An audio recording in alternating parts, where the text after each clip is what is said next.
वृंदावनेश्वरी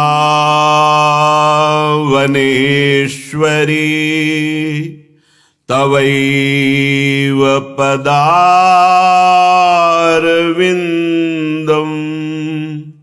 प्रेमामृतैकमकरंद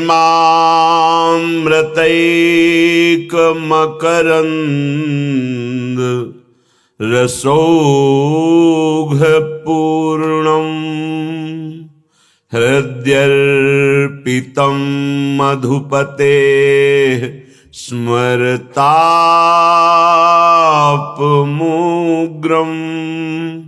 निर्वापयत् परमो शीतलमाश्रयामि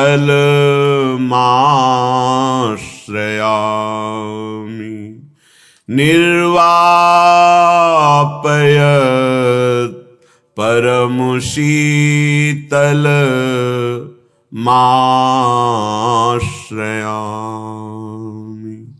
परम सच्चिदानंद घन प्रेमानंद स्वरूप नवनिभृत निकुंज महामहिम परम पावन श्री वृंदावन धाम, श्री वृंदावन धाम के लाडिले युगल चंद्र प्राणाराध्य श्री प्रिया प्रीतम जो समस्त हित परिकर निज परिकर। उपासना उपास्य देव के चिंतन में निरंतर तत्परता पूर्वक एक एक वृत्ति का लगाना। उपासना उपास्य देव को जड़ चैतन्य शब में भावपूर्वक देखना। उपासना अपने उपास्य देव के विपरीत कोई भी आचरण चिंतन ना होना। बहुत काल तक ये सावधानी रखना। अपने आप जिस क्षण संसार का चिंतन छूटा और प्रभु का चिंतन होने लगा, अभी करना है, उस क्षण के बाद आपको किसी की प्रेरणा की आवश्यकता नहीं पड़ेगी कि कैसे हम आगे मार्ग में चले, क्या है आगे का मार्ग। वो अपने आप प्रकाशित हो जाता है। वो वाणी का विषय नहीं है। जो प्रिया प्रीतम का साक्षात्कार है वो वृत्ति, वो साधन, वो भाव अपने आप प्रकाशित हो जाता है। हमारे ऊपर असीम कृपा हो गई है। हमें धाम की महिमा सुनने को मिली, नाम की महिमा सुनने को मिली, प्रिया प्रीतम की शरणागति की महिमा सुनने को मिली। अब हमें पूर्ण रूप से चित्त का समाधान कर लेना चाहिए कि साधन और साध्य के विषय में अब हमारे अंदर कोई संशय नहीं है। अगर संशय बना रहा तो जीवन व्यर्थ जाने की संभावना है। संशय विश्राम नहीं लेने देता। जहां हृदय में विश्राम नहीं तो खिसक पड़ेगा, फिसल जाएगा विषयों की तरफ। बहुत सावधानी की जरूरत है। ये जो अज्ञान की धरा में लोग विचरण कर रहे हैं, ये नाना प्रकार के भौतिक सुखों में अपने मन को लगाए हुए हैं, ना इनकी बात सुनने योग्य है, न इनकी सलाह लेने योग्य है, और ना मन से इनका संग करने योग्य है। मन से इसलिए कि तन से हो सकता है व्यवहार में आपको ऐसे लोगों के साथ व्यवहार करना पड़े, पर मन मत दीजिए। मन ऐसे संग में दीजिए जिनके संग से मन निर्विषय होने लगता है और प्रभु के नाम रूप में लगने लगता है। श्रीपाद प्रबोधानंद जी कह रहे, अहो भाग्य मुझे खींचा गया। यही अगर आप अपने भी हृदय में देखें तो ऐसा ही आपको अनुभव होगा कि आप आए नहीं हैं, आपको खींचा गया है। आप चल नहीं रहे, आपको चलाया जा रहा है। तो विश्वास करो, लक्ष्य भी स्वयं आपको प्राप्त हो जाएगा। जब कृपा ने ऐसी करुणा कर दी, मुझे खींचा, जिस मार्ग का ज्ञान नहीं था उस पर चलाया, जिसमें चलने की सामर्थ्य नहीं थी उसमें टिकाया, वही कृपा अमोघ है, वही साक्षात्कार भी करा देगी, बिल्कुल संशय नहीं करना। श्रीपाद कह रहे हैं, गरियो मौली नाम महते साम चरणयो कृतः स्वात्मन्यासः सुसुखमिदमायुः क्षपयिता अहो येषां राधा प्रियं रसमयं दिव्य चरितं अमृतो स्रोतो वृंदावन मिदमहो मामनयत। अहो आश्चर्य है, हमको श्री राधा और उनके प्रियतम श्री कृष्ण चंद्र जो, इन्होंने नहीं घसीटा, श्रीपाद कहे इनके चरित्र को सुनाने वाले ने घसीटा। अहो एषाम राधा प्रियम रसमयम दिव्यम चरितम, चरित अमृतम,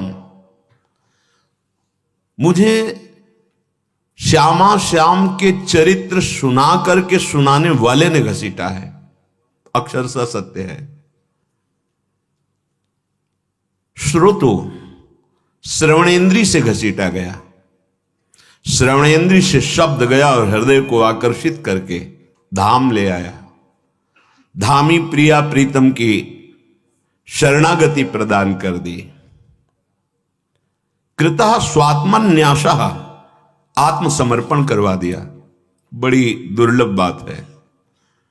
स्वात्मन्यासः, केवल चरित्र ही नहीं सुनाया, चरित्र सुनाकर आकर्षण किया और मेरे देह भाव के वृत्तियों में विचरने वाले जितने विकार थे उनको रोकने के लिए अहम का समर्पण श्यामा श्याम के चरणों में, अर्थात श्री प्रिया प्रीतम की शरणागति प्रदान कर दी।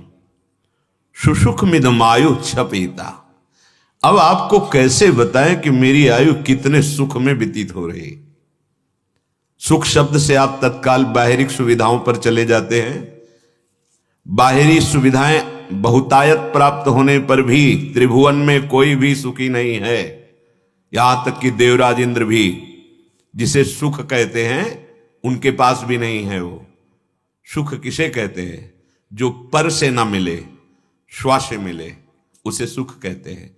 जो पर से मिले वो भयावह दुख ही है। दुख योनयः, उसके भोगने से दुख ही प्रकट होगा। श्वा क्या है? हमारे प्रिया प्रीतम, हमारी आत्मा है। किशोरी मात्मानम, आत्मा हरिवंश प्रगट परमानंद। जब तक श्वा का कल चर्चा हुई थी कि जिस स्थान पर आप विराजमान कर देते हैं वही अहम आपका पुष्ट हो जाता है। ये स्वा बहुत सामर्थ्यशाली है। धन पे स्थापित कर दिया, मैं धनवान। बुद्धि में स्थापित कर दिया, मैं बुद्धिमान। शारीरिक बल पे मैं बलवान। बहुत बहुत जगह ये स्वा स्थापित हो चुका है। यही बंधन है। क्या किया इन महापुरुषों ने? प्रिया प्रीतम का चरित्र सुनाकर, भगवत चर्चा सुनाकर, कृतः स्वात्मन्यासः, उन्होंने मेरे स्वा को, जो स्वा देहाभिमान में था, भोगों में था, इसे घसीट कर श्यामा श्याम की शरणागति में। ओहो, अब तो सुसुखमिदमायु क्षपयिता, बहुत सुखपूर्वक हमारी आयु व्यतीत हो रही है। पर इस सुख को लौकिक बाह्य दृष्टि में मत ले जाइए। ये आत्मानंद है। ये वो सुख है जिसमें दुख का कहीं किंचन मात्र प्रवेश ही नहीं है। सबसे बड़ा दुख होता है मृत्यु। मृत्यु साक्षात श्री कृष्ण है। सब कुछ हरण करने वालों में मैं मृत्यु हूं, अपनी विभूतियों में वर्णन करते हैं। उस उपासक को मृत्यु मृत्यु नहीं, अपना प्रीतम श्री कृष्ण का आलिंगन मिलता है। अब तो सुख ही सुख है, दशों दिशाएं सुखमयी हैं, समस्त लोक सुखमय हैं। जो दुखालयम कहा गया वो सुखालयम बन जाता है। जिधर देखो आनंद ही आनंद, क्योंकि आनंद सिंधु के सिवा और कुछ दिखता ही नहीं। बोले ऐसे महापुरुषों के चरणों में मैं बिक चुका हूं, जिन्होंने भगवत चरित्र सुनाकर प्रिया प्रीतम की शरणागति दिलाई, मेरे अहम का समर्पण करवा दिया। आज मैं बहुत सुखी हूं, प्रतिपल सुखी हूं। मैं ऐसे महापुरुषों के हाथ बिक गया हूं, अर्थात मैं ऋणी हो चुका हूं। बिक जाने का तात्पर्य होता है अपना अस्तित्व, अपना महत्व मिटा देना। अब हमारे जीवन में जो अस्तित्व है हमारे गुरुदेव का है। अब वो यंत्री हैं और ये जीवन यंत्र है, वो जैसे चलाएं वैसे। जब तक हमारा अहम देह में रहता है तब तक कोई औषधि, कोई अनुष्ठान, कोई किसी भी प्रकार का प्रयास आपको दुख रहित नहीं कर सकता। ये आप अपने हृदय में बात बैठा लीजिए पक्का। चाहे जो कुछ कर लीजिए, आप जो भी चाहे कर ले, आप चाहे जो सिद्धियां प्राप्त कर ले, लौकिक सिद्धि की तो बात क्या, कोई भी सिद्धि, जब तक आपका देहाभिमान भगवत चरणारविंद में समर्पित नहीं होगा तब तक आप दुख रहित नहीं हो सकते। किसी भी लोक में चले जाइए, पक्का। बहुत विचित्र बात है और ये किसी विचित्र हृदय में ही समझ में आएगी, क्योंकि बड़ा आश्चर्यमय खेल है। यही जब अहम देह भाव से मिट जाता है तो भय नाम की कोई वस्तु नहीं होती है, दुख नाम की कोई वस्तु नहीं होती है, कोई किसी भी तरह का द्वंद्व उसको स्पर्श नहीं कर सकता। श्री भगवान के वचनामृत हैं। जगत गुरु सच्चिदानंद भगवान, जिन्होंने इस जगत नाटक वैभव को प्रकाशित किया है, वही इससे बचने का उपाय भी बता रहे हैं। खेल है जो आप हैं, श्री भगवान कह रहे हैं, किसी भी शस्त्र की ताकत नहीं कि आपको छेद सके। अर्जुन को शोक है ना कि मैं मारूंगा ये मर जाएंगे, पर इसमें ध्यान देने की बात है, अज्ञान का बहुत विस्तृत स्वरूप है। कल किसी ने, आप कहते हैं भ्रूण हत्या, गर्भ हत्या या किसी की हिंसा ये बड़ा पाप है, तो आत्मा तो मरती नहीं, तो फिर पाप क्या है? आत्मा जो मरती नहीं तो फिर पाप क्या वो लगेगा? ऐसा बड़े लोग ज्ञानी बनते हैं। जब आत्मस्वरूप का बोध हो जाएगा तो न मारने वाला है न मरने वाला है, फिर ये हिंसात्मक क्रियाएं होगी ही नहीं। युद्ध भूमि में जो उपदेश हो रहा है, तो तुम्हारा किस जगह क्या कर्तव्य है, इसीलिए लिखा है प्रथम सुने भागवत भक्त मुख भगवत वाणी। भगवान की वाणी का रहस्य भक्तों के हृदय में प्रकाशित होता है।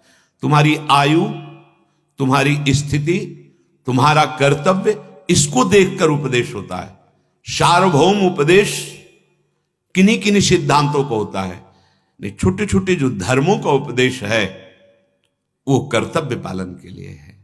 अब उस समय आपका क्या कर्तव्य है, हो सकता है जो लिखा हुआ है उसको आप न समझ पाए। किसी महाभागवत जो शाब्द ब्रह्म का और पार ब्रह्म का दोनों का अनुभूत है, उससे उत्तर सही मिल जाएगा।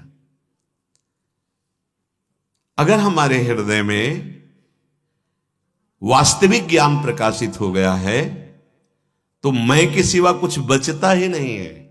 अहम ब्रह्मास्मि, वही सर्वम खलमिदम ब्रह्म। ना तो पूरे ज्ञानी हैं और ना पूरे मूर्ख हैं, ये जो बीच में है ना, बड़ी विचारणीय स्थिति होती है इन लोगों की। हमें लगता है कि सावधान रहना चाहिए ऐसे लोगों के वचन सुनने से। कैसे समझोगे तुम देहाभिमानी, कैसे उस आत्म तत्व को जानोगे? आत्म तत्व को किसी करण के द्वारा थोड़ी जाना जाता है। करण निरपेक्ष है, अंतःकरण का भी बाध होने पर वो स्वयं से बहुत ऊंची स्थिति। ये शास्त्रों की बातें सुन करके यदि आपका भजन नहीं है तो पकड़ नहीं पाओगे, तर्क में केवल घूमते रहोगे। भगवान अर्जुन जी को उपदेश करें, बहुत सावधान होकर सुनने मात्र से स्थिति आती है इसमें, ये साधन के लिए नहीं है। अगर आप श्रवण किए, मनन किए, तो बहुत जल्दी वो लाभ मिलेगा जो वर्षों साधना से नहीं मिलता। भगवान कह रहे हैं किसी भी अस्त्र शस्त्र की ताकत ही नहीं कि आपको मार सके। शस्त्र के द्वारा शरीर छेदा जा सकता है, नष्ट किया जा सकता है, आत्मा को नहीं। तो कानून किसके ऊपर लगता है, शरीर के ऊपर या आत्मा के ऊपर? शरीर के ऊपर लगता है। चाहे ये लौकिक भारतीय कानून हो या वैदिक भागवतिक कानून हो, दंड किसको मिलता है?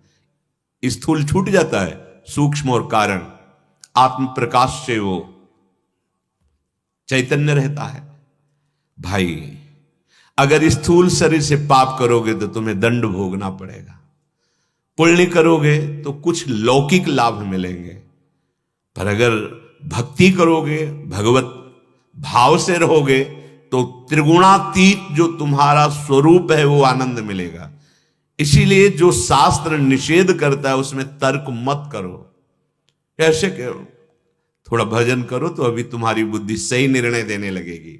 भजन है नहीं, मनमानी आचरण है, कैसे बात बनेगी? श्री भगवान कह रहे हैं अग्नि जो है वो महान तेजोमय है और इसका पूरा पावर लेकर अग्नेयास्त्र की रचना हुई है। वो पूरे विश्व को भस्म करने की ताकत रखता है अग्नेयास्त्र। अग्नेयास्त्र की ताकत नहीं है कि हमारे स्वरूप में आंच पहुंचा सके, शरीर को भस्म कर देगा। क्यों? क्योंकि ये उसी से क्षितिजल पावक गगन समीरा, ये उसी से बना हुआ है। इस पर अग्नि का प्रभाव पड़ेगा, आत्म तत्व पर नहीं। आग्नेयास्त्र आत्म तत्व को आंच भी नहीं पहुंचा सकता और शरीर नाशवान है, इसलिए भस्म हो जाएगा। वरुणास्त्र ये आत्म तत्व को गीला नहीं कर सकता, ये शरीर को डुबो के मार सकता है। वायवास्त्र ये शरीर को नष्ट कर सकता है, लेकिन आत्म तत्व पर ये थोड़ा भी सूखापन पैदा नहीं कर सकता। तात्पर्य हुआ कि ये शरीर आग्नेयास्त्र के द्वारा भस्म हो जाएगा, वर्णास्त्र के द्वारा मारा जाएगा, वायवास्त्र के द्वारा मारा जाएगा, लेकिन आत्म तत्व पर किसी दिव्यास्त्र का भी, ब्रह्मास्त्र की भी ताकत नहीं कि आत्म तत्व का स्पर्श कर सके। इसलिए भगवान कह रहे हैं अर्जुन तुम समझो तुम कौन हो, तुम शरीर को लेकर के शोक मत करो, अपने कर्तव्य में दृढ़ रहो। तुम्हारा स्वरूप अच्छेद्योय मदाह्योय मक्लेद्यो सोसेवच नित्यः सर्वगतः स्थाणु रचलोयम सनातनः। ये आत्म तत्व काटा नहीं जा सकता, ये जलाया नहीं जा सकता, यह गीला नहीं किया जा सकता, ये सुखाया नहीं जा सकता, ये नित्य है। कौन? मैं, जो मेरा स्वरूप है नित्य। इसीलिए अखंडानंद कहा जाता है, ज्ञानानंद, विज्ञानानंद घन, परमानंद, ऐसे नाम से संबोधन किया जाता है आनंद का। सब में परिपूर्ण, अचल, स्थिर स्वभाव वाला और अनादि तत्व है कौन तू, शोक क्यों। अच्छेद्योयम, किसी भी शस्त्र के द्वारा इस आत्म तत्व का छेदन भेदन नहीं हो सकता। तो आपको डर लगता है, अपने को डर लगता है, क्योंकि अपने आत्म तत्व का बोध ही नहीं शरीर में है। चींटी भी काटेगी तो तन्मयता के कारण कष्ट होता है। जितना गाढ़ अपनापन जहां हमने कर लिया, जैसे कहा गया है संबंधियों में ममता विष है, यही तुम्हारी दुर्गति का कारण है। क्योंकि तुम शरीर देख करके प्यार कर रहे हो, तुम शरीर में आसक्त हो। यह शरीर परिवर्तनशील नाशवान है, इसकी आसक्ति तुम्हें भारी दुख में फंसा देगी, चाहे अपने या अपने शरीर संबंधी। सबसे प्रीति करनी है पर भगवत भाव से, ममता नहीं करनी। निर्ममो निरहंकारा, भगवान का आदेश है, ममता रहित होकर के। इस शरीर में जितनी ममता हमारे अंदर है उतना ही हमें भयानक दुख मिल रहा है। मान लीजिए, आप सच्ची मान लीजिए। अभी सूचना मिले कि अमुक जगह आग लगी, 50 लोग जल गए, आपको क्या फर्क पड़ेगा? अगर उन 50 लोगों में आपने अपनापन संबंध किसी से किया हुआ है, अच्छा वो अब फर्क पड़ने लगा। फर्क क्यों पड़ा? क्योंकि ममता वाला व्यक्ति निकल आया उसमें। फर्क क्यों नहीं पड़ा? क्योंकि उनसे किसी से ममता नहीं थी। ऐसे ही इस शरीर से अगर ममता हट जाए, जो श्री भगवान कहते सबकी ममता ताग बटोरी, मम पद मन ही बांध बर डोरी, तुम्हें दुख का कहीं लेस भी अनुभव में नहीं आएगा। अब यही तो अध्यात्म की ऊंचाई है, यही तो दिव्यता है कि शरीर में रहते हुए भी विदेह कर देता है अध्यात्म। पर बड़े भाग्यशाली हैं जो इसका श्रवण करें, मनन करें और इसको अनुभव में उतार ले। भगवान कह रहे हैं शस्त्र की योग्यता ही नहीं है किसी की छेद सके, छेदन क्रिया ही नहीं हो सकती आत्म तत्व की।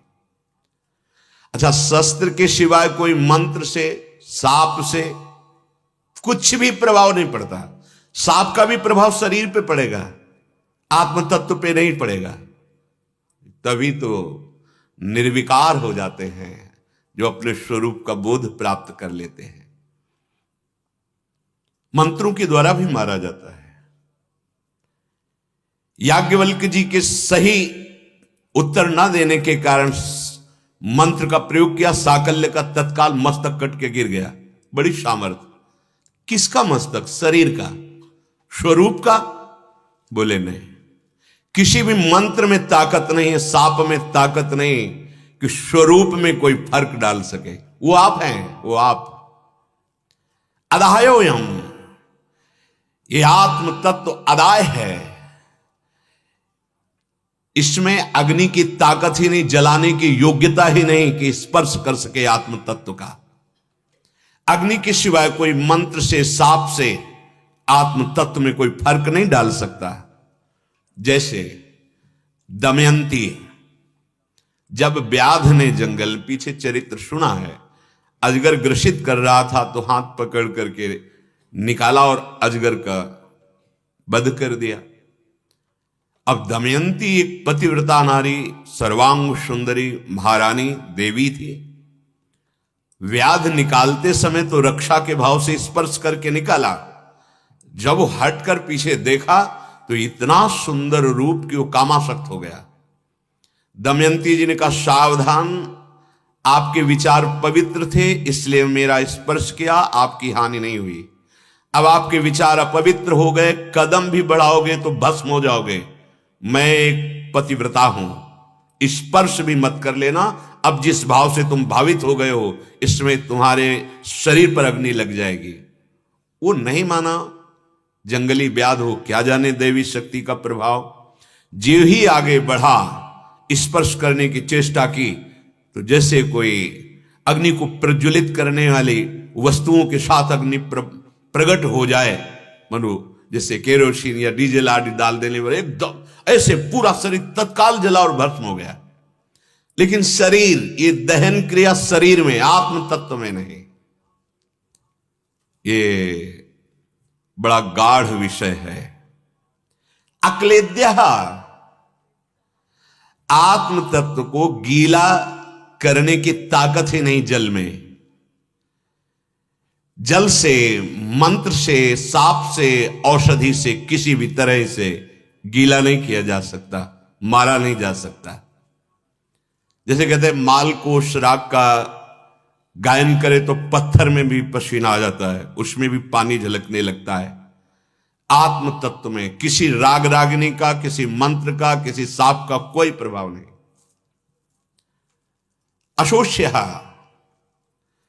ये देही अशोष्य है, वायु शोषण के द्वारा इसे मार नहीं सकता। देही अर्थात आत्म तत्व देह को नष्ट कर सकता है, आत्म तत्व को नहीं। किसी मंत्र से, किसी शाप से, किसी औषधि से ये वायु तत्व भी आत्म तत्व पर कोई प्रभाव नहीं डाल सकता।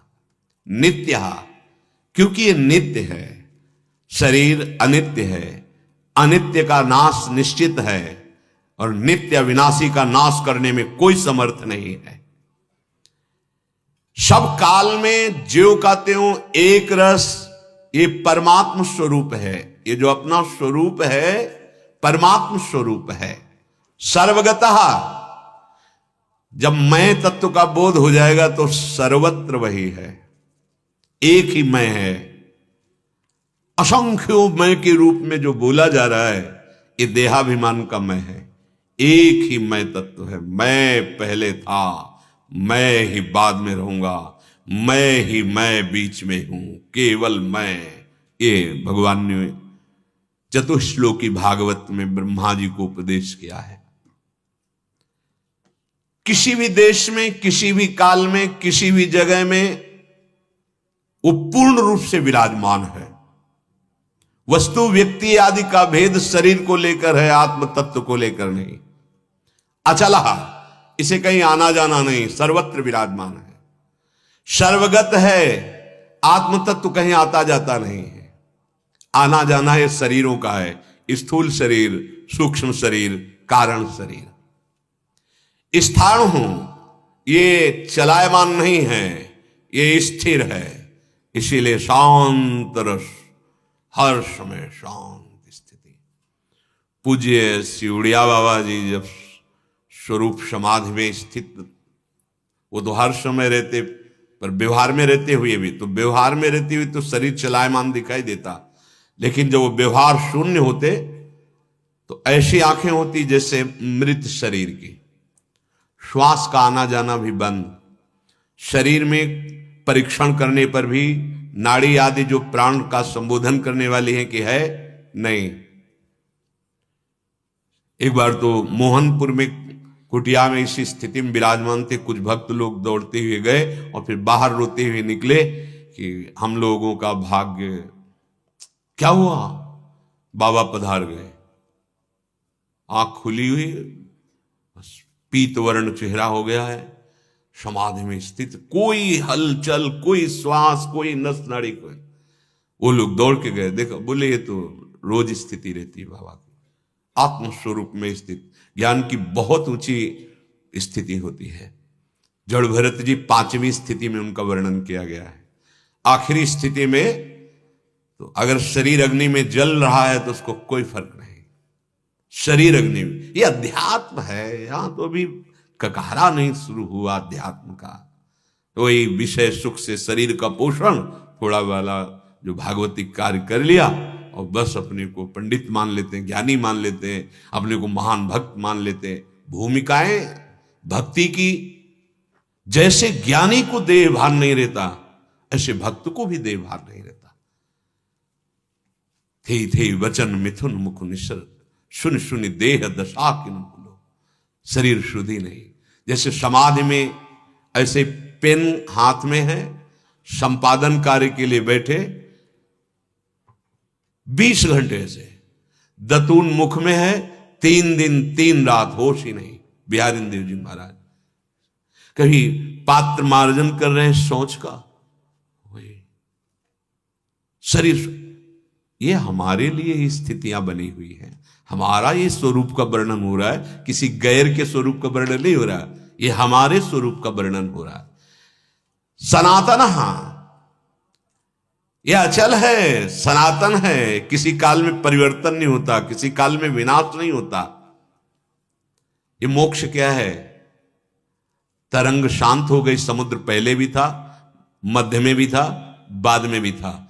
वायु का विकार जाने से तरंग नाम हुआ, वायु हटी, समुद्र ही है। तो वही है जिसने संकल्प किया है वेदों में, एकोहम बहुश्यामा, मैं एक बहुत रूपों में हो जाऊं। ये भूल गए अपने स्वरूप को, इसीलिए फंस गए। एकमात्र निकलने का मार्ग है 83,99,999 योनियों में आप निकल नहीं सकते। एक दरवाजा रखा गया है, मानव देह, साधन धाम मोक्ष कर द्वारा निकल जाओ।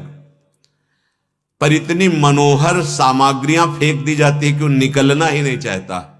वो चाहता है कि इन्हीं सामग्रियों का भोग करूं, फिर ना चाहने पर महान दुख और अन्य योनियों में उसे जाना पड़ता है।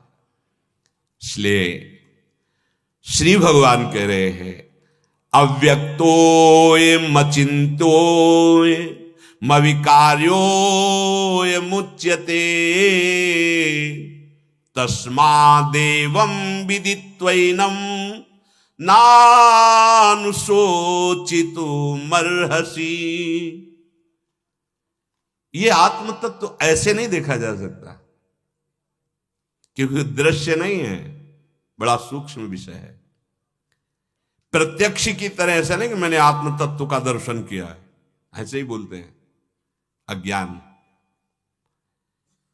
ये आत्म तत्व का चिंतन नहीं हो सकता मन बुद्धि के द्वारा, चित्त के द्वारा, क्योंकि ये करण है, इनको पावर वहां से मिल रहा है, ये वहां तक पहुंच नहीं सकते। ये इनका चिंतन करने का सहज स्वरूप, जिससे ध्यान मूलम गुरु मूर्ति के ध्यान में लगाओ, संसार का चिंतन हटाओ। जब संसार का चिंतन हटेगा तो गुरु कृपा करेगा, तो गुरु का पांच भौतिक शरीर जिसका आप आश्रय लिए थे वो अंतर ध्यान हो जाएगा। और जो ही अंतर ध्यान हुआ, स्थूल सूक्ष्म कारण विस्मरण हुआ, तो आप और गुरुदेव एक ही निकले। आप और गुरुदेव जब खोजने चला, तो मैं खोजते खोजते जब मैं को पाया, तो खोजने वाला नहीं रहा।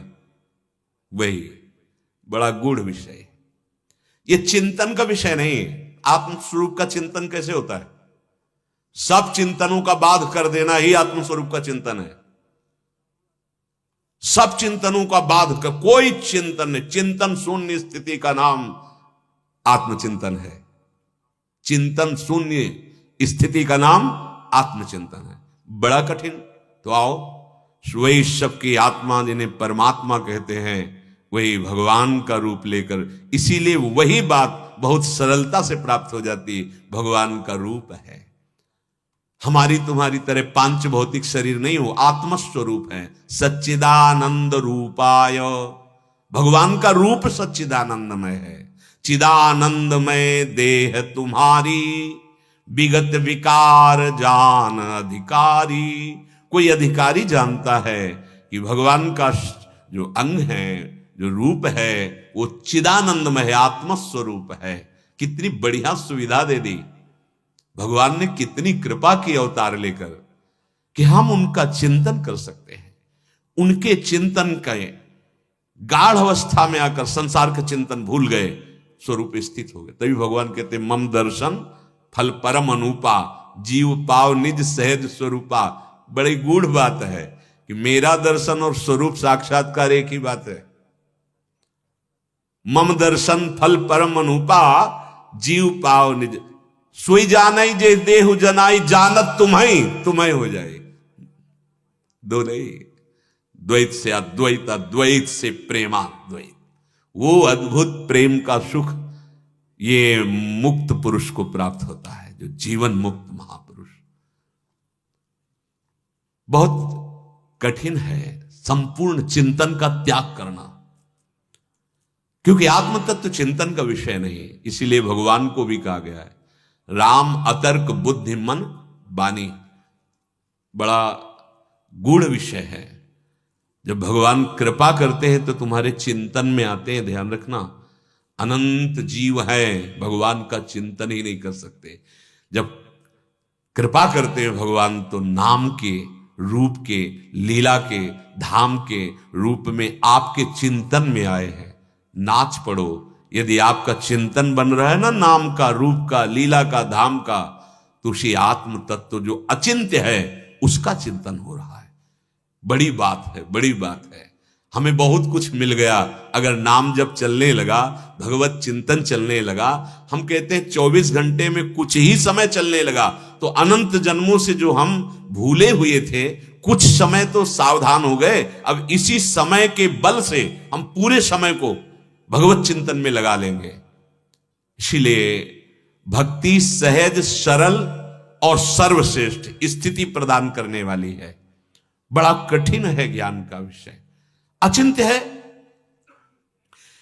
अचिंत्य ये चिंतन करने में आता ही नहीं है, चिंतन का विषय ही नहीं है, और निर्विकार है। ये जो आत्म तत्व है, इसको जो जान गया उसे कभी कोई शोक, भय, दुख कुछ भी नहीं होता। वो परमानंद में निमग्न रहता है। ये जैसे स्थूल शरीर देखने में आ रहा है, ऐसे भगवान कह रहे अव्यक्तोयम, उस आत्म तत्व को आप देख लें, वो अपने द्वारा अपने आप का अनुभव होता है। ना मन के द्वारा, ना चित्त के द्वारा, ना बुद्धि के द्वारा, ना अहम के द्वारा, ना नेत्रेंद्रिय के द्वारा, इन ज्ञानेंद्रियों की पकड़ में आने वाला नहीं, क्योंकि वो उसी से ये प्रकाशित हो रहे हैं। भला ये उसको कैसे जान सकते हैं? जैसे स्थूल शरीर आप देख रहे हैं, ऐसे आत्म तत्व को नहीं देख सकते, ना स्थूल शरीर से, ना सूक्ष्म दृष्टि से, न कारण से। यह है ज्ञान के पंथ कृपाण के धारा। ऐसे ज्ञान की बातें करते हैं कि ऐसा लगता है कि लड्डू है, खरीदा खा लिया। ऐसे ज्ञान, अरे बोध संपन्न होना बहुत। एक महात्मा नई अवस्था के थे, जब हम गुरु आश्रम में थे तो आए, थोड़ी देर सत्संग हुआ तो उनका हमारे नेत्र तरसते हैं ब्रह्मबोध संपन्न महापुरुष के दर्शन के लिए। कहा पूजनीय बात है, पूजनीय बात है, पर महाराज जब आज तक आपकी ब्रह्म दृष्टि नहीं होगी तब तक आप दर्शन ही नहीं कर सकते। खास बात, ब्रह्म दृष्टि जब तक नहीं होगी तो ब्रह्म दर्शन हो ही नहीं सकता। आप पूरे विश्व में घूम आओ, अगर हमारी दृष्टि ब्रह्ममयी नहीं है तो हम ब्रह्मबोध संपन्न महापुरुष का अनुभव ही नहीं कर सकते, क्योंकि वो दृष्टि से नहीं देखा जाता, वो ब्रह्म दृष्टि से देखा जाता है। पार्थिव दृष्टि से शरीर, गुण, अवगुण, आचरण देखे जाते हैं। ब्रह्म तत्व का दर्शन पार्थिव दृष्टि से नहीं होता। अव्यक्तोयम, जैसे पार्थिव शरीर और संसार को देख रहे हो, ऐसे आत्म तत्व का थोड़ी। अचिंतोयम, मन बुद्धि आदि ये मायाकृत का चिंतन कर सकते हैं, त्रिगुण का चिंतन कर सकते हैं, त्रिगुणातीत का नहीं। इसीलिए भगवान बड़ी कृपा की है जो आपका चिंतन बनता है। आप कभी इस बात को सोच करके हृदय गदगद करते हैं कि अहो भाग्य, अचिंत्य नाम, अचिंत्य रूप, अचिंत्य लीला, अचिंत्य धाम का चिंतन बनने लगा। ओ जीत गया, वही सच्चिदानंद आत्मा स्वरूप प्रभु है जिनका हम गान कर रहे हैं। देखो, जो आत्म तत्व का बोध प्राप्ति किए हुए महापुरुषों कह रहे, कृष्णात् परम किमपि तत्व हम न जाने। अब मेरी समझ में आया, कृष्ण से बढ़कर कोई परम तत्व नहीं, यही परम तत्व है। देखो, बड़े बड़े आत्मबोध संपन्न महापुरुषों ने ये बात कही। श्री सुखदेव जी महाराज आत्मबोध संपन्न है, जनक जी महाराज, श्री सनकादि जी, भगवान शंकर। कितना कठिन है, जिसका चिंतन ही नहीं हो सकता, उस आत्मा का हम कैसे अनुभव करें? उसका अनुभव हो जाएगा। हमारे प्रभु ने जो अवतार लिया, ये आत्म तत्व ही है। इनके नाम का चिंतन कितना सरल है, राधा राधा राधा। इनके रूप का चिंतन आपने देखा नहीं, पर ये जो वपु धारण किए हुए विराजमान है, सच्ची मानिए केवल मायाकृत मलिन नेत्र इसलिए हम बात नहीं देख पा रहे। ये बिहारी जी महाराज स्वयं प्रकट हुए, साक्षात आत्म तत्व मूर्तिमान है। श्री राधा वल्लभ लाल मूर्तिमान, राधा रमन लाल मूर्तिमान, पर हमारे नेत्र नहीं ना, वो दृष्टि नहीं ना, तो हम नहीं देख पा रहे। नहीं, निरख नयन हरिवंश, जिस समय प्रेम नेत्र आ जाएंगे तो फिर ऐसे ही ज्ञान नेत्र प्रकाशित हो गए तो ब्रह्म साक्षात्कार इन नेत्रों से नहीं। अच्छा, जो ध्रुवदास जी कह रहे हैं इन्हीं नयनन सब सुख देखें, तो गोलक तो यही है, लेकिन अब पावर दूसरा हो गया इनमें। जैसे अर्जुन के कोई 10-20 नेत्र थोड़ी बढ़ गए, उन्हीं नेत्रों में भगवान ने वो दिव्य विराट रूप देखने की दिव्य दृष्टि प्रदान कर दी। इसीलिए ध्रुवदास जी कहते इन्हीं नयनन सब सुख देखे, अर्थात इन्हीं नेत्रों में प्रेम नेत्र जागृत हो जाएंगे और प्रिया प्रीतम का साक्षात्कार। कितना कठिन है, जीवन मुक्त होना कितना कठिन है। अचिंत्योयम, जो अचिंत्य है हम कैसे उसका चिंतन करें, क्योंकि हमारी तन्मयता मन में, बुद्धि में, चित्त में, आम में। अविकार्योय मुच्यते, ये आत्म तत्व विकार रहित है, इसमें किसी भी प्रकार का परिवर्तन, प्रकृति का जो विकृति स्वरूप है, इस आत्म तत्व में कभी कोई विकार नहीं होता, इसलिए चेतन अमल।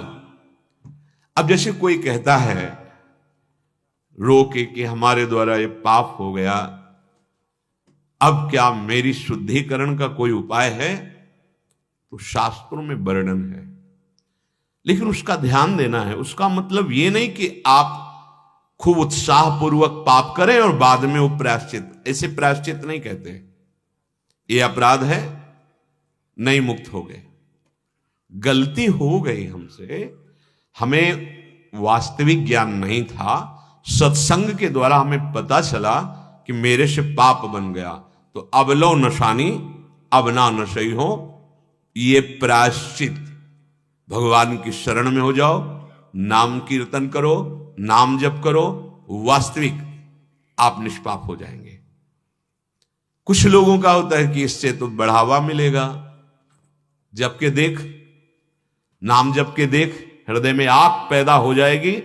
अगर असलियत में नाम जप कर रहे हो तो वो आग सोचने नहीं देगी उधर पाप आचरण की, नहीं तो कोई महात्मा बन ही नहीं पाता ना। जिस समय आपका पाप नष्ट हो जाएगा, प्रायश्चित हो जाएगा और नाम जब चल रहा है, तो पापाचरण करने की सोचोगे तो जलाने लगेगा, उत्साह नहीं आएगा। आप चल के, ये जो व्यर्थ का चिंतन करने वाले जन हैं, व्यर्थ की बातचीत करने वाले जन हैं, ये शास्त्र के शब्दों का गलत अर्थ ले लेते हैं। कोटि विप्रबद लागे जाहू, भगवान के वचन है, आए शरण तजो नहीं ताहू, जो नर होए चराचर द्रोही, आवे सभे शरण तक मोही। बढ़िया मार्ग है, बढ़िया चांस है, व्यर्थ की बातों का चिंतन मत करो। जो भी तुमसे गलती हो गई है उसके लिए भगवान तैयार है माफ करने के लिए। बस शब्द होना चाहिए, अब लो नसानी अब ना नसई हो। अब तक गलती हुई, अब आपके बल से प्रयास करूंगा कि गलती ना हो, तो माफ हो जाएगा। अहम तो हम सर्व पापेभ्यो मोक्षयिष्यामि मा शुचा। और अगर सुबह दिन भर पाप किए, शाम के नहीं, फिर और जुड़ता चला जाएगा, क्योंकि अब आप वास्तविक अपराधी वृत्ति के हो, अब आपको दंड मिलेगा। लेकिन अज्ञान की दशा में अपराध हो गया तो खास बात है जो माफ करने की, वो आपकी क्रियाओं की। आपको कोई भी पाप स्पर्श ही नहीं कर सकता कभी भी। अविकार्योय, चेतन अमल, जैसे किसी अस्त्र शस्त्र का प्रवेश नहीं, ऐसे ही किसी क्रिया का प्रवेश नहीं, न शुभ क्रिया न अशुभ क्रिया। इसीलिए कभी बंधन हुआ ही नहीं। यद्यपि मृषा पर छूटत कठिनाई, क्योंकि आपने स्व को शरीर पे क्रियाओं पे, कर्ता भोक्ता भाव पे स्थापित कर दिया है। भगवत साक्षात्कार या आत्मस्वरूप का बोध, जीवन मुक्त, अनंत जन्मों के सब पाप भस्म हो गए, क्रिमाण निष्फल हो गया, प्रारब्ध शरीर में है, उसको कोई फर्क नहीं पड़ता। एक बरगदिया बाबा नाम के संत हुए, क्योंकि गांव के लोग अलग नाम रख देते हैं, गांव के लोग बाहरी कृत्य के अनुसार नाम रख देते। वो बरगद के पेड़ के ही नीचे रहते थे, तो उनका नाम बरगदिया बाबा। पूज्यपाद उड़िया बाबा जी ने भी उनके दर्शन किए। वो बिल्कुल शास्त्री पढ़े लिखे नहीं थे, बस उनके गुरु जी ने जो सिखाया था कि तुम शरीर नहीं हो, तुम आत्मस्वरूप ब्रह्म हो, सीधे सरल भाव से बात पकड़ ली, हर प्रकृति के वार को सहते थे।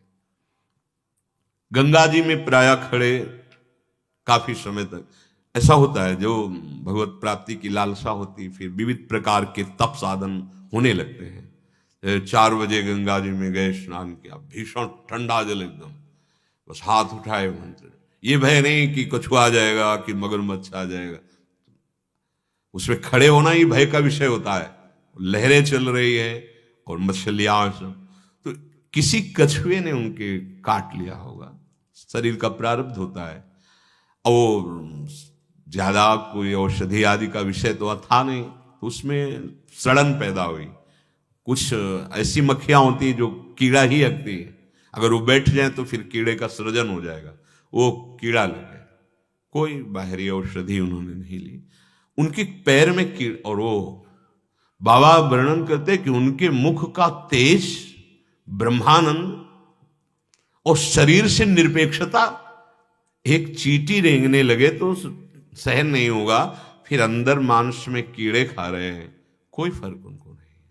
ये तो वृंदावन की बात, तो पार्श्व में ही उनकी कुटिया नहीं थी, पर वो वहां रहते थे उस आश्रम में। वो मंडली संतों की निकलती, उसमें पीछे बावरे से ऐसे जो मिला पा लिया, फिर वापस आ गए, बस ऐसे शांत एकदम। तो एक गसाहरी कहते हैं, जो ऐसे होती है, मोड़ पे, अंगुली पे या यहाँ पे एक फोड़ा टाइप, ऐसे हुआ, पूरा हाथ सूज गया। स्वामी जी ने कहा, रामकृष्ण मिशन चलो, आप जो है ये बहुत कष्ट, हाँ अभी कोई इतना खास कष्ट नहीं है, फिर चल देंगे। फिर 2-4 दिन बाद गए तो पूरे हाथ पीला हो चुका था। स्वामी जी आपको चलना पड़ेगा, हाँ चल देंगे चल देंगे कोई। अचानक उसमें सड़न पैदा हुई, कीड़े हो गए। फिर गए, उन्होंने कहा देखो हम गाड़ी मंगा रहे हो, आपको चलना पड़ेगा, ये सब नहीं चलेगा। उनका आप कल आ जाइएगा, कल हम पक्का चल देंगे। और कल जब सुबह गए तो अंतर ध्यान हो चुकी। कैसी सामर्थ्य, क्यों? अभी कार्य वो है, वो अपने स्वरूप का अनुभव कर चुके हैं, इसलिए कोई विकार नहीं। ऐसे प्रेमी जनों का होता है। एक ज्ञान की भूमिका, भोरी सखी श्री भोलानाथ जी महाराज, जिनके प्रेम की पीर ऐसी, जो अगर गायन करो तो हृदय विदीर्ण होने लगे, ऐसा लाडली उसे। पर कैसे रहते थे, बड़ा कष्टमय जीवन। जो बंदरों को चने डाले जाते हैं सेवा कुंज में, वो बंदर जो खा लेते हैं, जो छोटी छोटी ठुड्डियां बचती हैं, दर्शन करने जाते और बस वो ठुड्डियां उठा लेते, और बस एकांत में यमुना जी के तट पर बैठकर उसी से प्राण पोषण रोते रहते। श्यामा जू, लाडली जू, बड़े सुंदर सुंदर भाव में उनके पद हैं। राधा वल्लभ लाल जी की जो होली होती तो पिचकारी, बड़ी पिचकारी ऐसे दूर दूर तक, वो भाव में ऐसे खड़े राधा वल्लभ लाल जी को निहार रहे थे। पूरी पिचकारी ऐसे पड़ी तो कान में सीधे पड़ी, तो कान के पर्दा फाड़कर अंदर। अब वो देहातीत महापुरुष, वो पानी धीरे धीरे सड़ने लगा, मवाद बना। फिर ऐसी स्थिति होगी, छोटे छोटे कीड़े ऐसे कान से, तो जब कोई देखता ब्रज, अरे बाबा तुम्हारे, कोई बात नहीं, कोई बात नहीं, नहीं जबरदस्ती की। बाबा उस समय मथुरा में ले गए, सहज में, चलो लाडली जी की जैसी इच्छा। डॉक्टरों ने देखा, बोले तो ऑपरेशन होगा अंदर से, ऐसा बेहोश करना पड़ेगा। उनका नहीं, इसकी जरूरत नहीं। बोले नहीं बाबा, ऐसे नहीं हो सकता, कान का है कोई, ऐसे थोड़ी कि आप बेहोश। उनका 30 मिनट पहले आप हमको आके बता देना, बस फिर आप ऑपरेशन कर, आपको अगर लगे कि ऑपरेशन योग्य स्थिति है तो आप ऑपरेशन कर लेना। 30 मिनट पहले बताया, बस जय जय श्री हरिवंश, गायब। जैसे मूर्छा में बेहोशी में होता है वही। ऑपरेशन हो गया, ऑपरेशन के बाद घंटों सब नर्स डॉक्टर हाथ जोड़े खड़े, क्या विभूति है, श्री हरिवंश। आंख खोले, हो गया, हाँ हो गया, उठे। ये कहां स्थिति है? देह भाव रहित स्वरूप में स्थिति। वास्तविक स्थिति प्रेमी की या ज्ञानी की, दोनों की एक ही देहातीत स्थिति होती है। अविकार्योय, हमारा स्वरूप अविकार्य है, इसमें कोई भी विकार नहीं। अमल, चेतन अमल, कोई मल है ही नहीं। मानो हम सोए हुए मोह निद्रा में पापाचरण कर रहे हैं। जिस दिन जगेंगे तो जैसे सोया हुआ पुरुष स्वप्न में सैकड़ों अपराध किए, पर जगने पर कोई कानून लागू होगा क्या?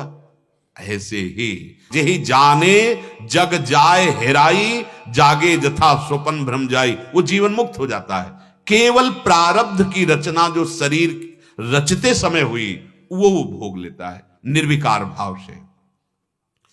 तस्मादेवं विदित्वैनम नानुशोचित मर्हसि, इसलिए जो तुम्हारा स्वरूप है, आत्म तत्व है, अच्छेद्य है, अशोष्य है, नित्य है, सनातन है, अविकारी है, इसलिए तुम्हें शोक नहीं करना चाहिए। अथ चैनम नित्य जातम नित्यम वा मन्यसे मृतम, तथापि त्वं महाबाहो नैवं शोचितुमर्हसि। अब ये बात जो भगवान कह रहे हैं ये सिद्धांत की नहीं है। सिद्धांत ये जो अभी वर्णन किया। अब कह रहे हैं अगर हे महाबाहु, अगर तुम इस आत्म तत्व को ऐसा मानते हो कि ये पैदा होता है और ये मरने वाला भी है, तो भी तुम्हें शोक नहीं करना चाहिए। यद्यपि ऐसा सिद्धांत नहीं, आत्म तत्व का कभी भी ये जन्म मरण नहीं होता। ये सूक्ष्म शरीर और कारण शरीर, शुभ अशुभ कर्म, पावर उसी आत्म तत्व का, वही जन्म होता। श्वा की बार बार स्मृति देह में, मैं अब इस योनि में, मैं इस योनि में, वो आत्म तत्व स्थाणु है, सर्वत्र व्याप्त है, उसका जन्मना मरना नहीं। सिद्धांत नहीं है ये भगवान कह रहे अगर तुम, वैसे सिद्धांत नहीं है, पर अगर तुम ऐसा मानते हो कि आत्म तत्व का जन्म होता है तो ये मान लो कि मरना भी निश्चित है। वैसे ये आत्म तत्व किसी काल में जन्मने मरने वाला नहीं है। पर अगर तुम सिद्धांत के विरुद्ध बात मानते हो ये कि आत्म तत्व जन्मने वाला है, तो फिर ये भी मान लो मरने वाला भी है। जो जन्मा है वो मरेगा। वैसे सिद्धांत आत्म तत्व का ही नहीं है, तो भी तुम्हें शोक नहीं करना चाहिए, क्योंकि जो जन्मेगा वो मरेगा। यही है ममता रूपी विष। अगर ममता रूपी विष हटा लिया तो तुम जन्मने पर हर्षित नहीं होगे, मरने पर शोकित नहीं होगे, तुम्हें दुख नहीं होगा। जन्मने पर हर्षित हुए तो जन्मा है, कितने दिन में मरेगा पता नहीं, पर मरेगा जरूर ये शरीर। कहो गर्भ से निकलते ही या कुछ दिन या यौवन अवस्था या वृद्धावस्था पर जाएगा ये, इसीलिए ममता नहीं करनी। ये जाएगा शरीर, अपना भी और दूसरों का भी। प्रीति करनी, प्रीति होती है श्री भगवान से। सब में प्रभु को देखकर व्यवहार करो, ममता नहीं। ममता बंधन कारक है। हिरण के बच्चे में प्रभु नहीं देखा तो ममता ने अगला जन्म हिरण का बना दिया, भरत जी का। भगवान मानो कह रहे हैं कि अगर बीज को पृथ्वी में बो दिया जाए तो पहले बीज में फूलन क्रिया होगी, अर्थात वो फूलेगा, बढ़ेगा गीला होके, फिर अंकुरण होगा, अंकुरण क्रमशः बढ़ेगा, वृक्ष रूप होगा, तो सूक्ष्म दृष्टि से देखा जाए तो बीज एक क्षण भी अपने रूप में नहीं रहा, वो परिवर्तित होता चला गया। पहला कठोर रूप से जो बीज था वो फूलने पर कोमल हुआ, फिर कोमल रूप को छोड़कर अंकुरण हुआ, फिर अंकुरण रूप को छोड़कर वो बड़ा हुआ, अंत में वो नष्ट हो गया। एक बीज एक क्षण एक रूप नहीं रह सका, प्रतिक्षण बदलता रहा।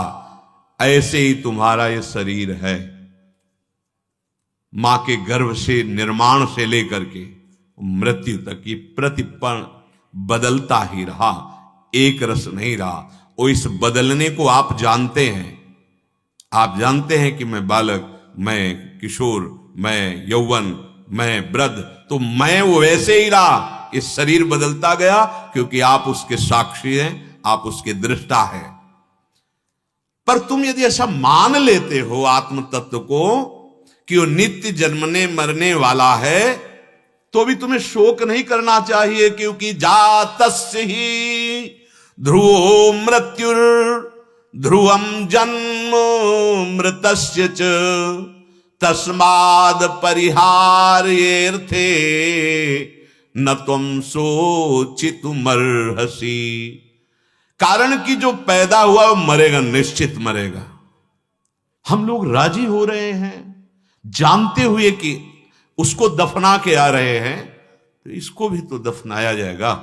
फिर क्यों पापाचरण, फिर क्यों ममता, फिर क्यों नाना प्रकार की आसक्ति, राग।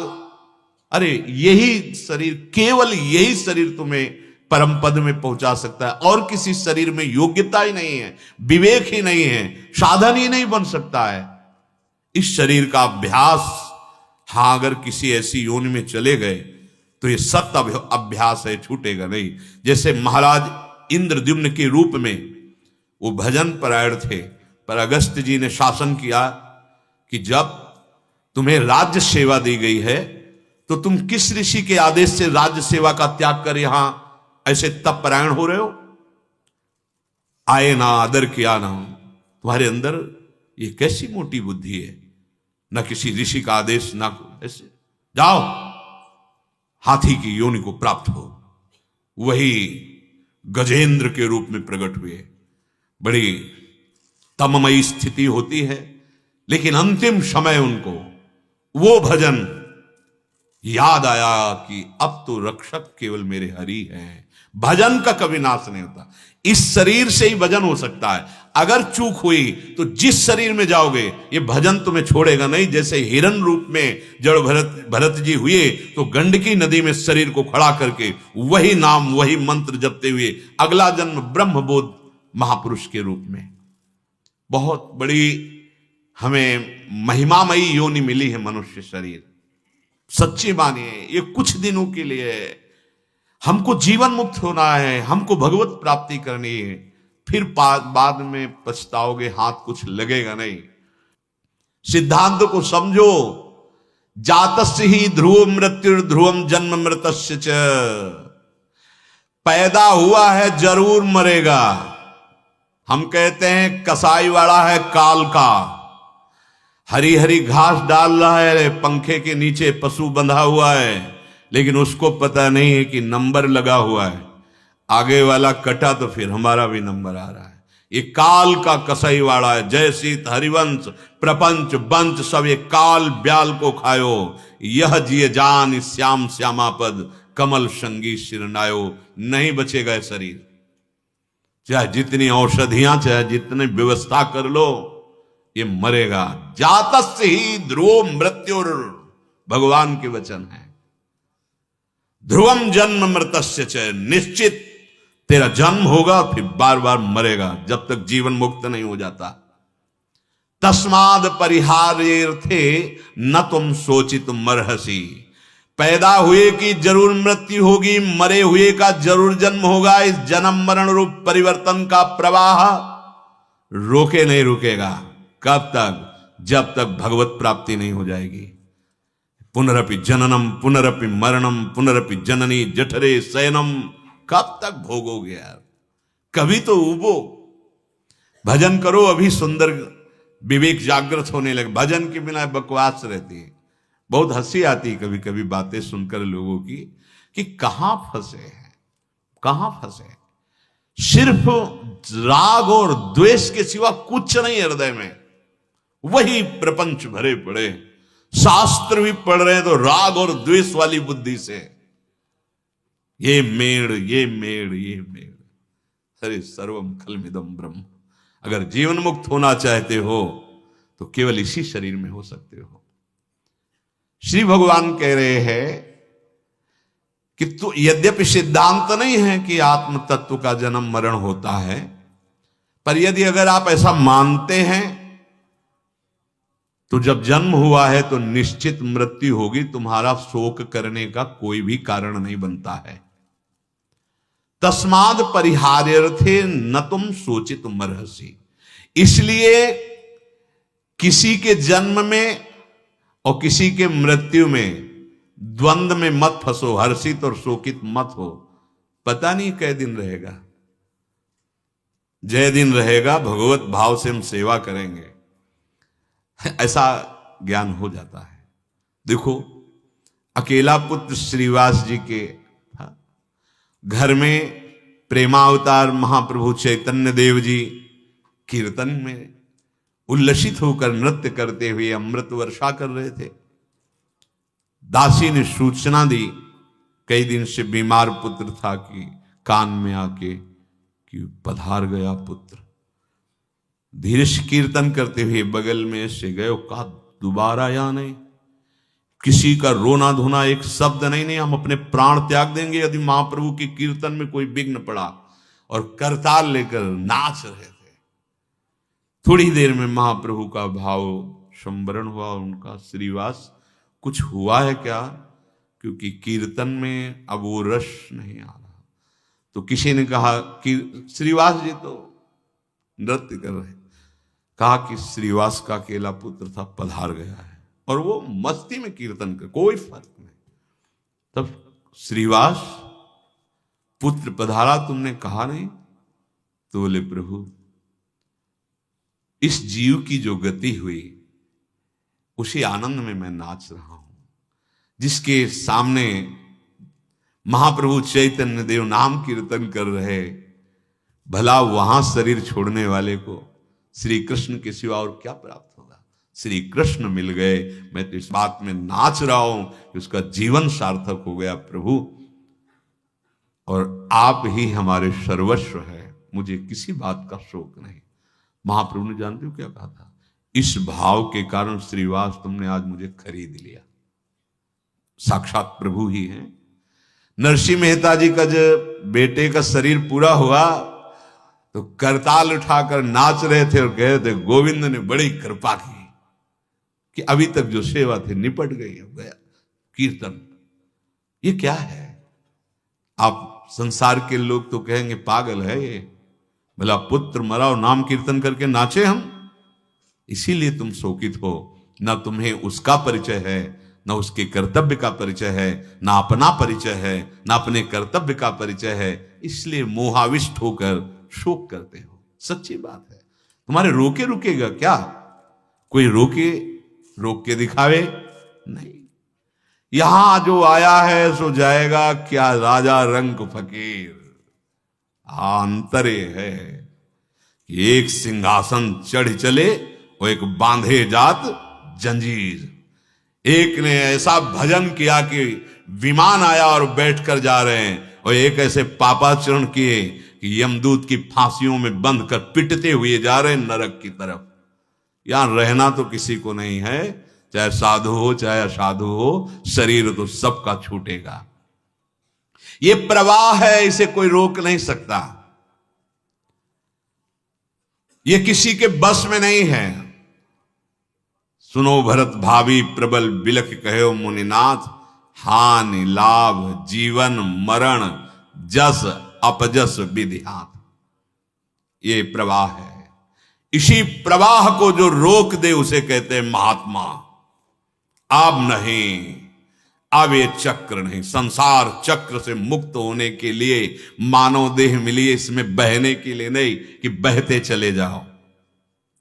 ये अनादिकाल से चल रहा है। अगर सावधान नहीं रहे, भजन नहीं किया, भगवत प्राप्ति नहीं की, तो अनंत काल तक चलता रहेगा। कितना कष्ट है सोचो। तुम खुद देखते हो जीवों के साथ कैसा व्यवहार किया जाता है, वही तुम्हें बनना पड़ेगा। और वही व्यवहार तुम्हारे साथ होगा जिस व्यवहार से तुम आज हर्षित हो रहे हो। मैं बहुत पुष्ट हो रहा हूं खा खा के। ये तो यहां ब्याज में मिलेगा, मूल तो हिसाब मिलेगा न्यायाधीश यमपुरी में। बहुत सावधान, बहुत सावधान। कोई कोई तो कहते हैं आपका सत्संग सुनकर डर लगता है। हाँ, आपका सत्संग सुनकर डर लगता है, क्योंकि ये डर तुम्हें निडर बना देगा। हम चाहते हैं कि पाप कर्म से डरो, भगवान तुम्हें देख रहा है इस बात से डरो, तो तुम निडर हो जाओगे, निर्भय हो जाओगे। क्योंकि डर जब तुम्हें लगेगा तो तुम बलवान का सहारा ले लोगे। और जो सभी तावा सरनाई, तो भगवान कहते रखियो ताई प्राण की नाई। अगर भयभीत होकर भगवान की शरण में आ गए तो भगवान तुम्हें, जैसे अपने प्राणों को हम प्यार करते हैं, वैसे भगवान तुम्हें प्यार करेंगे। और भगवान की शरण में आ गए तो निर्भय, निश्चिंत, निशोक हो जाओगे। शोक उसी का कीजिए जो अनहोनी होए, अनहोनी होती नहीं, होनी होए सो होए। जो विधना ने लिख दिए छठे राव के अंक, राय घटे न तिल बढ़े रहुरे जीव निशंक। मरने का तो भय रखना ही नहीं चाहिए, क्योंकि अकेले हमें मरना हो तो थोड़ा विचारनी विषय कि यार सब अविनाशी हो, मुझे मरना पड़ेगा। यहां सबको जाना है, सबको जाना है। जाने की तैयारी कर लो। जो पहले से तैयार न थे, पछता पछता कर चले गए। यहां रहे न रावण समभिमानी, हिरणाकश्यप संवरदानी। खान विभो की खान जगत में कुछ दिन के मेहमान, भजले श्री भगवान जगत में कुछ दिन के मेहमान। तैयारी कर लो। शरीर राग रहित हो जाओ, न तुम्हें कोई मार सकता है, न मिटा सकता है। तुम अविनाशी हो। यही सुन रहे हैं अभी पीछे।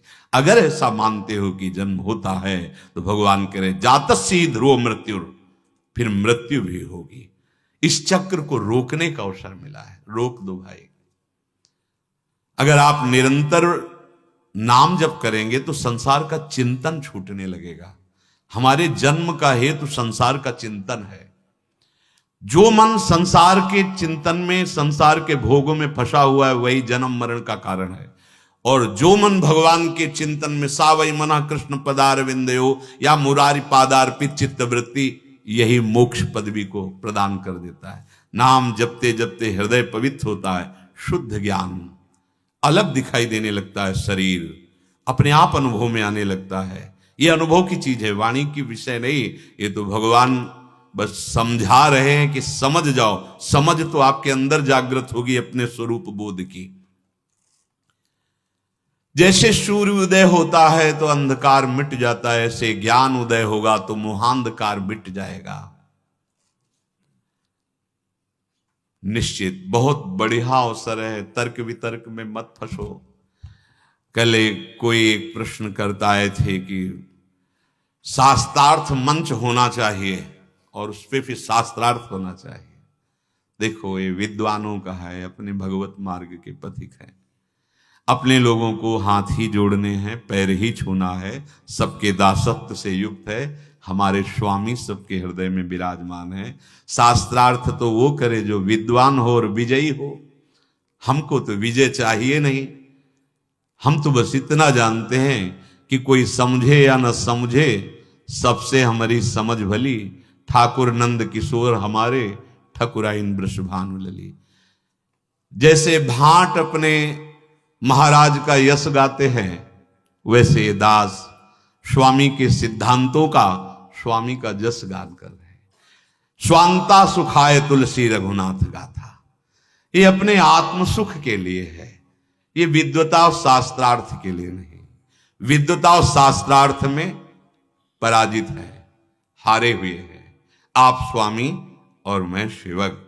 सेवक का स्वामी पर कैसा शास्त्रार्थ, सेवक का दास का स्वामी पर कैसा वार्तालाप। नहीं, ये चराचर जगत मेरे आराध्य देव का स्वरूप है। अगर आप लोगों के सामने चर्चा करते हैं तो विद्वान या ज्ञानी बनकर नहीं, अपने स्वामी का पावन यश गाते हैं। स्वांता सुखाए तुलसी रघुनाथ गाथा। जैसे वंदीजन भाटजन अपने महाराज का यश गाते हैं, महाराज की मुस्कुराहट, यही हमारी भेंट है।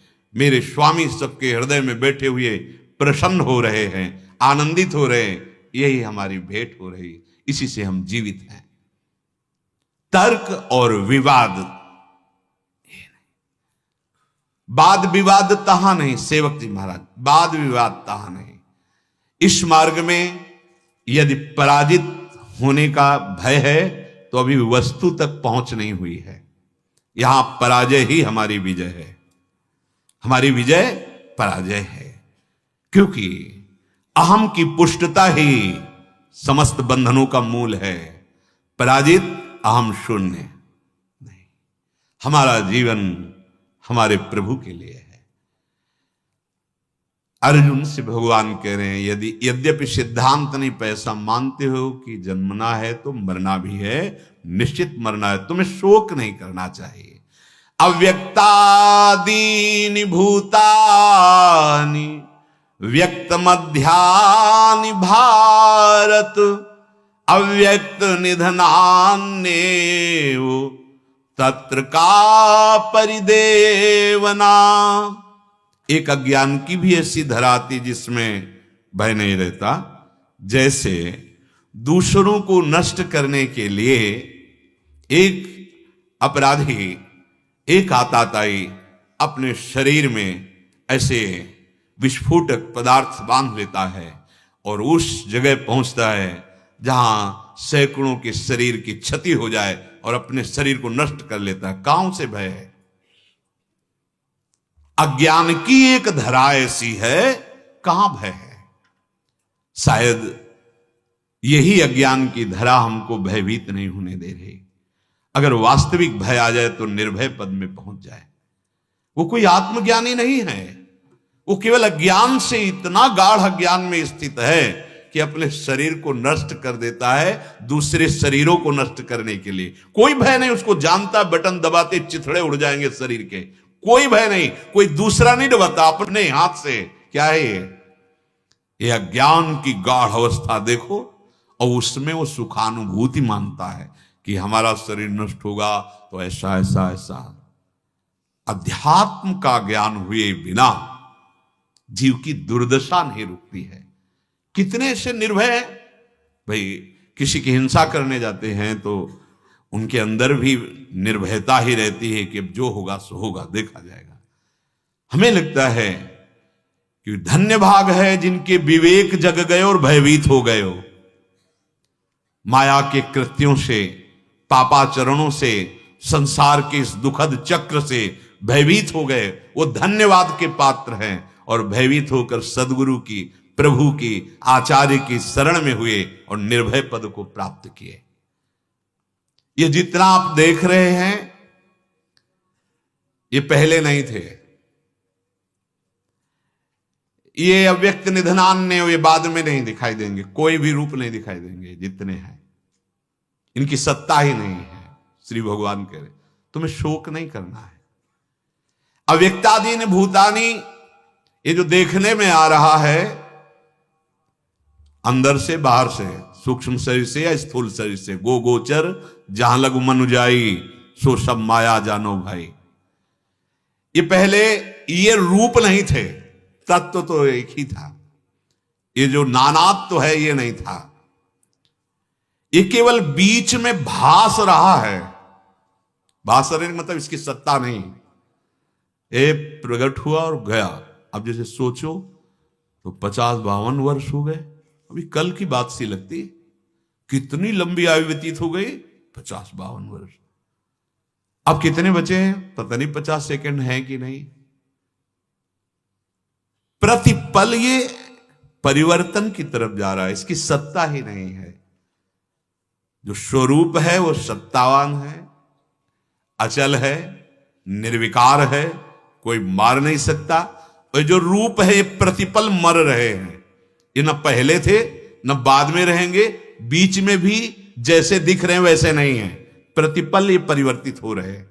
जैसे नदी के प्रवाह को देखा जल, ये वही जल है, तो जिसको तुमने पहली दृष्टि में देखा वो तो चला गया। ऐसे ही प्रवाह चल रहा जीवन का। ये बीच में जो दिखाई दे रहे हैं स्वाप्निक है, भगवान के वचन है। अव्यक्तादीन भूतानि व्यक्त मध्यानि भारत। इसीलिए कहते हैं ममता मत करो, अंदर सबके प्रभु को देखकर व्यवहार करो। पर है बड़ा कठिन, प्रभु को देखकर व्यवहार करना कोई बिरला ही महापुरुष होता है। वासुदेवा स्वरमिति सा महात्मा सुदुर्लभा, तभी जीवन मुक्त अवस्था पाना बड़ा कठिन माना जाता है। ये पहले रूप नहीं थे, बाद में नहीं रहेंगे, बीच में दिखाई दे रहे हैं, बीच में इनकी सत्ता नहीं है, प्रतिपल नाश को प्राप्त हो रहे हैं। किससे प्यार करें? सत्य वस्तु से। तभी फिर नहीं खान पान ते भावे है, नहीं कोमल वसन सुहावे है, सब विषय लगे ते खारा है, हरि आशिक का मग न्यारा है, ब्रह्मादिक के भोग शब विषम लागत ताही, नारायण ब्रज चंद की लगन लगी है जाही। कुछ अच्छा नहीं लगता। हृदय में एक ऐसी आग पैदा होती है जो समस्त विषयों को भस्म करके सच्चिदानंद की तरफ चलाती है। हृदय में ये आग अगर पैदा हो गई तो धन्य भाग हो गए। मम भक्ति युक्तो भुवनम पुनातु, मेरी भक्ति से युक्त महापुरुष पूरे भुवन को पावन कर सकता है। तत्र का परिदेवना, इनके लिए क्यों शोक करते हो? और हमारा पूरा का पूरा लक्ष्य यही सत्य दिखाई दे रहा है। ये शरीर, ये भोग, ये पद, ये बुद्धिबल, धन बल, यही सत्य भास रहा है। नित्य निरंतर इस परिवर्तनशील में क्यों ममता कर रहे हो? न पहले था न बाद में रहेगा, बीच में भी एक जैसा नहीं है। इसलिए तत्र का परिदेवना, तुम क्यों शोक कर रहे हो? शोक करने की कोई भी गुंजाइश नहीं है, ना आत्म तत्व में और ना शरीर में। आश्चर्यवत पश्यति कश्चि देनमाश्चर्यवत वदति, तथैव चान्यः आश्चर्यवच्चैनमन्यः शृणोति, श्रुत्वाप्येनं वेद न चैव कश्चित्। इस श्लोक की चर्चा आगे करेंगे। जीवन का सार, इस आत्म तत्व का अपने आप आपको अनुभव हो जाएगा। कोई पापाचरण ना होने पावे। भगवान नाम खूब जप कीजिए।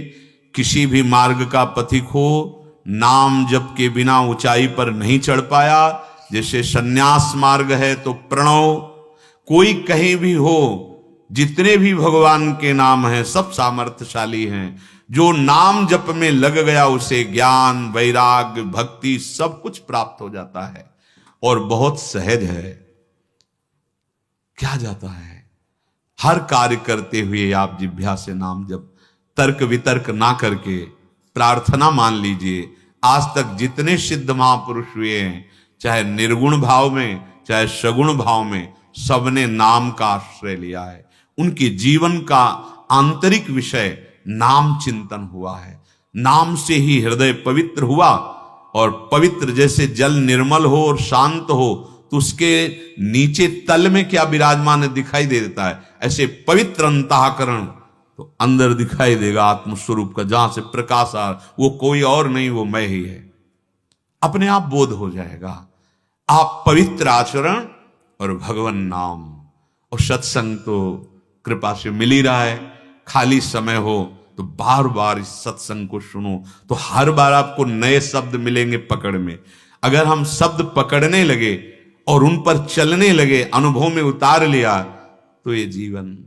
अच्छा, आपको कुछ अनुभव भी नहीं हुआ लेकिन राधा राधा बोल रहे हैं, और अभी शरीर छूट जाए तो भगवान के विधान के अनुसार अंतिम श्वास में जो भगवान नाम उच्चारण करता है वो परम पद में आरूढ़ हो जाता है। जैसे अंतिम समय पुत्र के बहाने नारायण बुलाया, तो अजामिल भागवत में परमहंस सुखदेव जी वर्णन कर रहे, भगवान श्री कृष्ण द्वैपायन व्यास देव जी ने रचा है, उसको भगवत प्राप्ति हो गई।